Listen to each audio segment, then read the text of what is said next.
मराठा आरक्षणासंदर्भातील सगळ्या प्रश्नांची उत्तरे शिंदे देतील. जरांगे परत का आले याचंही उत्तर शिंदेच देऊ शकतील असं सूचक विधान केलं राज ठाकरेंनी. शिंदेच आंदोलकांना भेटायला गेलेले होते, त्यामुळे मुंबई बंद का पडली हे शिंदेंनीच सांगावं असं राज ठाकरे म्हणाले. मराठा आरक्षणावर शरद पवारांनी महत्त्वपूर्ण भाष्य केलं. तमिळनाडूसारख्या राज्यात 72% आरक्षण देऊन ते न्यायालयातही टिकवलं गेलं. घटनेत बदल करण्याची भूमिका घेतली तरच मराठा आरक्षणाचा प्रश्न सुटू शकतो असं शरद पवार म्हणाले.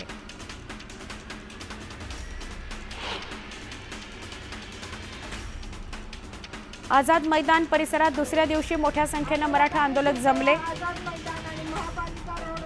आरक्षणाशिवाय परत जाणार नाही असा ठाम निर्धार मराठा आंदोलकांनी केला. दुसऱ्या दिवशीही आंदोलक आक्रमकच आहेत.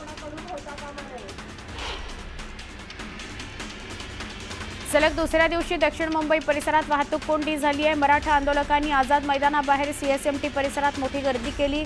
आंदोलकांच्या गर्दीमुळे सीएसएमटी परिसरात तब्बल 2-3 तास वाहतूक कोंडी झाली.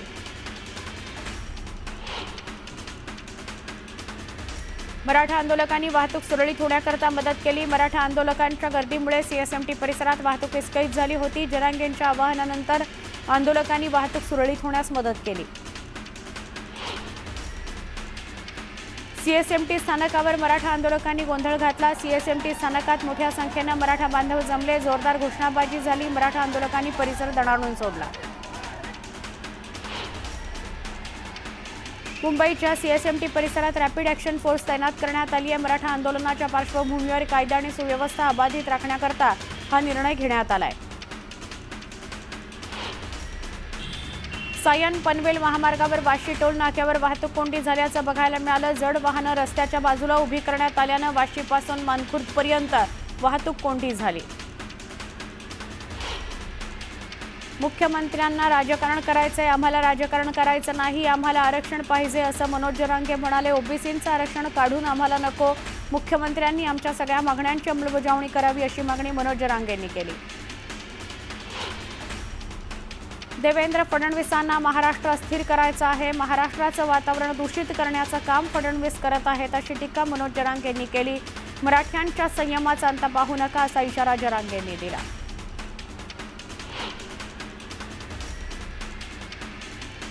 आंदोलनाच्या दुसऱ्या दिवशी आंदोलक कमालीचे आक्रमक झाले. सीएसएमटी परिसरात मुंडन आंदोलन करण्यात आलं. आंदोलकांनी तात्काळ आरक्षण देण्याची मागणी केली. वाहतूक कोंडी सोडवण्याकरता पोलीस उपायुक्त स्वतः रस्त्यावर उतरले. सीआयएसएफची तुकडी वाहतूक कोंडी फोडण्याकरता आली होती. तसंच केंद्रीय राखीव पोलीस दलाला देखील परिस्थिती नियंत्रणात आणण्याकरता सीएसएमटी परिसरात दाखल व्हावं लागलं. सीएसएमटी स्थानकाबाहेर मराठा आंदोलकांनी ठिय्या मांडला. मराठा आंदोलकांकडून जोरदार घोषणाबाजी करण्यात आली. पोलिसांकडून आंदोलकांना शांततेचं आवाहन करण्यात आलं. मराठा आंदोलनाला पाठिंबा दर्शवण्याकरता बार्शीतील शेतकऱ्यानं आपला रेडा मुंबईतील रस्त्यावर आणला. सादिक तांबोळे रेडा घेऊन आंदोलनात सहभागी झालाय.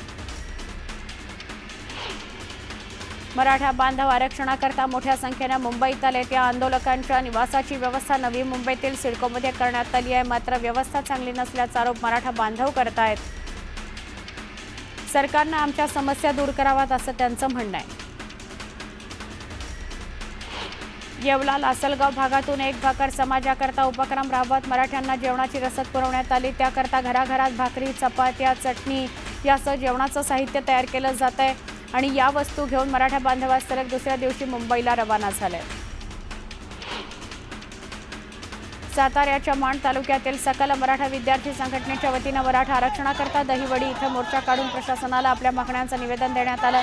हलगीच्या कडकडाटात जोरदार घोषणाबाजी करण्यात आली.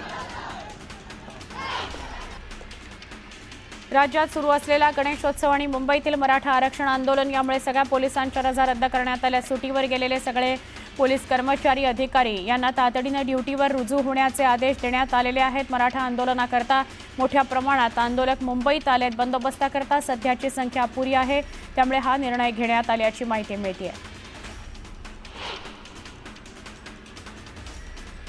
बीडमधून मोठ्या संख्येनं मराठा बांधव आंदोलनाकरता आले. सीएसएमटी स्टेशनवर आंदोलकांनी आपली रात्र काढली. मोठ्या प्रमाणात हाल झाल्यानंतरही उत्साहात हे आंदोलक आंदोलनस्थळी पोहोचत आहेत. मराठा आरक्षण मिळावं याकरता महाराष्ट्राच्या कानाकोपऱ्यातून मराठा बांधव मुंबईमध्ये दाखल झाले। मुंबईत सुरू झालेल्या पावसामुळे आंदोलकांचे मोठे हाल झाले। जिथे आधार मिळेल तिथे आंदोलकांनी आसरा घेतला। नागपुरामध्ये राष्ट्रीय ओबीसी महासंघाच्या वतीने साखळी उपोषण करण्यात आलं। मराठा समाजाला ओबीसी मधून आरक्षण द्यायला राष्ट्रीय ओबीसी महासंघाने विरोध केला। मनोज जरांगे आंदोलनाला एमआयएम पक्षाने पाठिंबा जाहीर केलाय। माजी आमदार वारिस पठाण, फारूर शादी यांनी जरांगे यांची भेट घेतली, तब्येतीची विचारपूस केली। मराठा समाजाला जास्तीत जास्त जे देता येईल ते देणार, कोणाच्याही ताटातलं काढून कोणाच्या ताटात देऊ नये अशी आमची भूमिका आहे, असं चंद्रशेखर बावनकुळे म्हणाले। केंद्रीय गृहमंत्री अमित शहा लालबागच्या राजाचं दर्शन घेताना दिसले। केंद्रीय गृहमंत्री अमित शहा सकुटुंब लालबागच्या राजाच्या चरणी नतमस्तक झाले। यावेळी मुख्यमंत्री देवेंद्र फडणवीस, उपमुख्यमंत्री एकनाथ शिंदे, प्रदेशाध्यक्ष रवींद्र चव्हाण, मंत्री आशिष शेलार हे सगळे नेते उपस्थित होते। केंद्रीय गृहमंत्री अमित शहांनी वर्षा बंगल्यावर गणपती बाप्पाचं दर्शन घेतलं। त्यांनी विधिवत पूजार्चना करत सपत्नीक आरती केली। यावेळी मुख्यमंत्री देवेंद्र फडणवीस आणि उपमुख्यमंत्री एकनाथ शिंदे उपस्थित होते। भाजपचे राष्ट्रीय अध्यक्ष जे.पी. नड्डा पुणे दौऱ्यावर आहेत। त्यावेळी त्यांनी केंद्रीय राज्यमंत्री मुरलीधर मोहोळ यांच्या घरी जाऊन बाप्पाचं दर्शन घेतलं। दरम्यान त्यांनी विधिवत पूजा अर्चना करत आरती केली। यावेळी संपूर्ण मोहोळ कुटुंब उपस्थित होतं। नांदेड जिल्ह्यामध्ये आलेल्या पुरामुळे अटकळी या शिवारात मोठ्या प्रमाणात पाणी साचलं। या भागात झाडावर अडकलेल्या व्यक्तीचा प्रशासनानं बोटीद्वारे रेस्क्यू केलं। व्यक्तीला सुखरूप बाहेर काढलं। मुळशी तालुक्यातील 50 गावांना पाणी पुरवठा करणारं मुळशी धरण 97% भरलं आहे। मात्र पावसानं विश्रांती घेतल्यानं मुळशी धरणाच्या सांडव्यातून पुण्याच्या मुळामुठा नदीकडे होत असलेला 1300 क्युसेक पाण्याचा विसर्ग पूर्णपणे थांबवण्यात आलेला आहे। नांदेडमध्ये अतिवृष्टीमुळे पूरस्थिती निर्माण झाली। यामुळे न्यायाधीश चक्क ट्रॅक्टरनं न्यायालयामध्ये पोहोचले। न्यायाधीशांचा हा व्हिडिओ सोशल मीडियावर व्हायरल होतोय।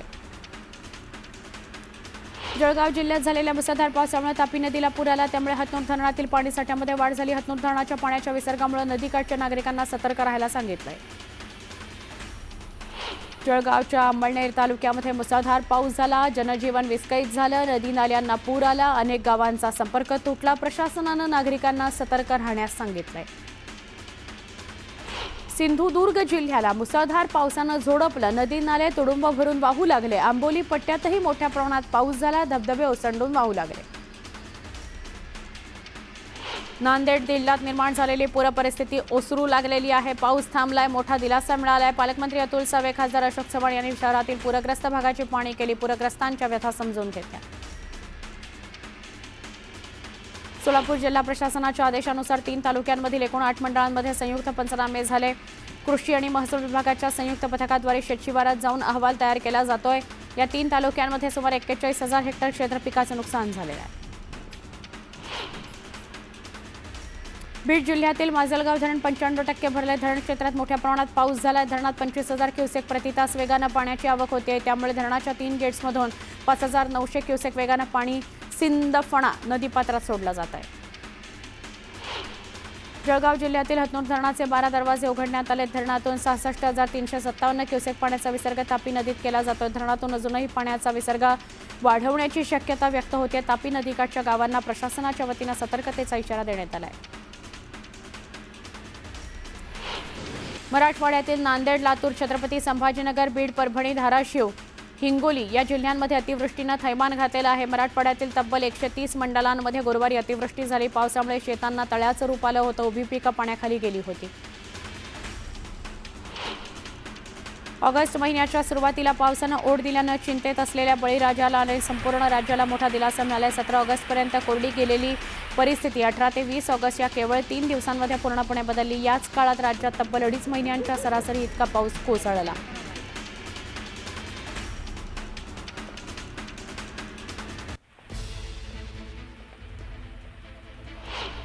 एक महत्त्वाची बातमी बघणार आहोत। मंत्री अतुल सावे हे पूरग्रस्त भागाची पाहणी करायला गेलेले होते।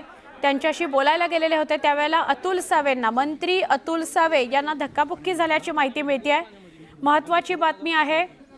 नांदेड जिल्ह्यातील बिलोली तालुक्यातल्या हुनगुंदा या पूरग्रस्त गावात पालकमंत्री अतुल सावे भेटायला गेलेले होते। त्यांच्या समोरच गोंधळ झाला। पालकमंत्री अतुल सावे नांदेड जिल्ह्यातील पूरग्रस्त भागाची पाहणी करतायत। बिलोली तालुक्यातील हुनगुंदा इथं जाऊन त्यांनी मेडिकल कॅम्पला भेट दिली आणि त्याचवेळी गोंधळाची परिस्थिती झाली, त्यांनाही धक्काबुक्की झाली असं कळतंय। आमचे प्रतिनिधी मुजीब शेख यांना विचारूया, मुजीब नेमकं काय घडलं? आपण पाहतोय की 2-4 दिवसापासून नांदेडमध्ये पूर परिस्थिती निर्माण झाली होती आणि काल रात्री पालकमंत्री अतुल सावे नांदेडला मुक्कामी होते। आज सकाळी त्यांनी नांदेड जिल्ह्यातील पूरग्रस्त भागांचा दौरा सुरू केला। 2-3 तालुक्यातील अनेक गावांना भेटी दिल्यानंतर ते हुनगुंदा या बिलोली तालुक्यातल्या गावात गेले होते। त्या गावात त्यांनी मेडिकल कॅम्पची पाहणी केली आणि पुढील आणखीन 2 तालुक्यातल्या 10-8 गावं त्यांना जायचं होतं, त्यामुळे ते घाईघाईने तिथून निघू लागले होते। मात्र गावकऱ्यांचा असा हट्ट होता की त्यांनी शेतापर्यंत येऊन जे शेतामध्ये जे नदीकाठी पाणी साचलेलं त्याची देखील पाहणी करावी, असा अट्टहास करत त्यांनी गोंधळ घालायला सुरुवात केली। त्यांचं म्हणजे जेव्हा गावकरी जेव्हा आक्रमक झाले तेव्हा पालकमंत्री बांधापर्यंत गेले आणि बांधावर जाऊन त्यांनी पाहणी केली। त्यानंतर हे गावकरी शांत झाले। नक्की, पण त्यांना काही धक्काबुक्की वगैरे झाली, काही गोंधळ तिथे त्यामुळे उडाला असं काही घडलंय का? नाही, धक्काबुक्की वगैरे झालेली नाही। फक्त त्यांच्या समोर या लोकांनी गोंधळ घालायला सुरुवात केली। त्यांना यावंच लागणार, त्यांच्या गाडी समोर ते चालू लागले होते। फक्त गोंधळ घालत होते, जोरजोरानं ओरडत होते की तुम्ही आमच्या बांधापर्यंत या, फक्त इथपर्यंत येऊन तुम्ही पाहणी केली, बांधापर्यंत या परिस्थिती नेमकी काय ती बघा। 100 जास्त आमच्या ज्या जमिनी त्या पाण्याखाली गेल्यात, या ठोस आश्वासन द्या, असाच त्यांचा पवित्रा होता गावकऱ्याचा। धक्काबुक्की वगैरे झालेली नाहीये। नक्की, बरं झालं आपण हे बोललात। कुठलाही चुकीचा सूर बातमीच्या माध्यमातून न्यूज 18 लोकमतकडून जाऊ नये अशी आपण काळजी घेतो। धन्यवाद मुजीब माहिती दिल्याबद्दल। अतुल सावे यांना धक्काबुक्की झाले नाही, पण अतुल सावेंसमोर गोंधळ उडाला। सगळे शेतकरी थोडे भावनिक आणि आक्रमक झालेले होते। त्यांचं म्हणणं होतं तुम्ही आमच्या प्रत्येकाच्या शेताच्या बांधापर्यंत या आणि परिस्थिती जाणून घ्या।